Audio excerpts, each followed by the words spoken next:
All right, let's get into it. We are going to tackle one of those super frustrating performance issues you can hit in a high-scale Node.js application. It's kind of like a silent killer of performance that often starts small and then just blows up into a massive production fire, leaving even the most senior engineers totally scratching their heads. And the root cause? Well, it's something you probably don't think about every day: the shape of your objects. So let's kick things off with a classic story from the trenches, one that should feel, maybe a little too familiar to anyone who's ever been on call. I want you to picture this: your most critical, highest traffic API endpoint. Yeah, the one that's always been totally rock solid. It just starts to slow down. It's not down, but it's getting noticeably laggy, and the alerts are just piling up. This is the big mystery we're going to solve today. And the symptoms? Oh, they're clear, and they're painful. The P99 latency, which is basically a measure of your worst-case user experience, is just through the roof. At the exact same time, the CPU on your servers is steadily climbing. Something is working way harder than it used to, but it is not at all obvious what that something is.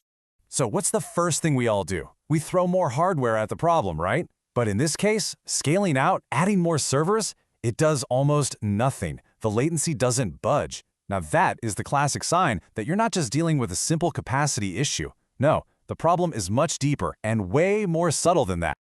So the real investigation begins. With scaling out of the picture, the problem has to be in the code. Or does it? The on-call team, they do their thing. They check the database. Queries are flying, no locks. They check the network. Everything's solid. They even pore over the latest code deploys. And you know what? The application logic looks perfectly fine. Nothing obvious stands out. Everything that should be the problem just isn't. After hours of digging, it starts to become really clear. The slowdown isn't coming from an external dependency. It's not the database, it's not some third-party API, it is not the network. The call was coming from inside the house. The clue wasn't in the logic that was processing the data, but in the actual structure of the data being fed into the V8 JavaScript engine. And this, my friends, is where things get really interesting.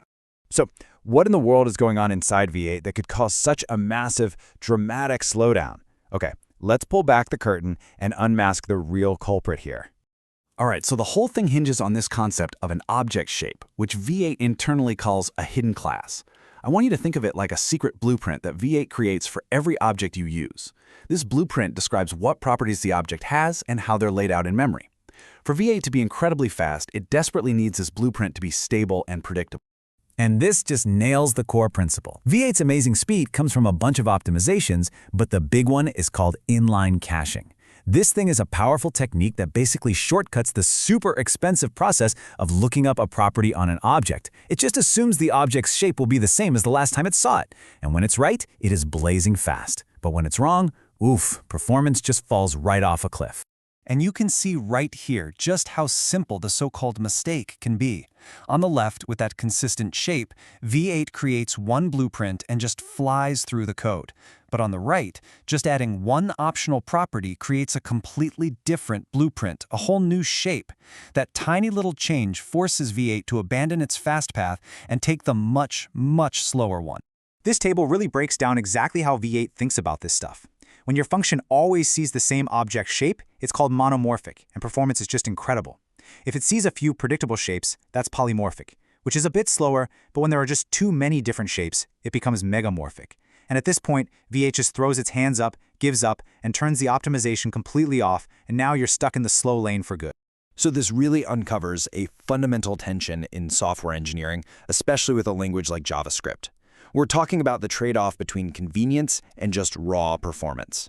I mean, the very thing that makes JavaScript so great for rapid development, its dynamic nature, how flexible objects are, that is the exact same thing that can create these horrible performance traps. It's so easy to add a property to an object here or there, but if you're doing that in a performance-critical hot path, you are unknowingly laying a minefield for the just-in-time compiler. And you know what? This is why the problem is so sneaky. It doesn't happen overnight. When the API first launched, all the data was clean, it had one shape, everything was monomorphic. Then a new feature added an optional field, which tipped the function into a polymorphic state. And then, finally, as the service grew and started getting data from all these different sources, the variety of object shapes just exploded, pushing the code into that dreaded megamorphic state where, poof, all the optimizations were just gone. And let's be really clear, this is not just some academic engineering problem. This has real business impact.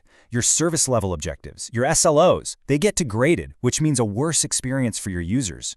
You end up spending more on infrastructure, trying to fix a problem that more hardware can't solve.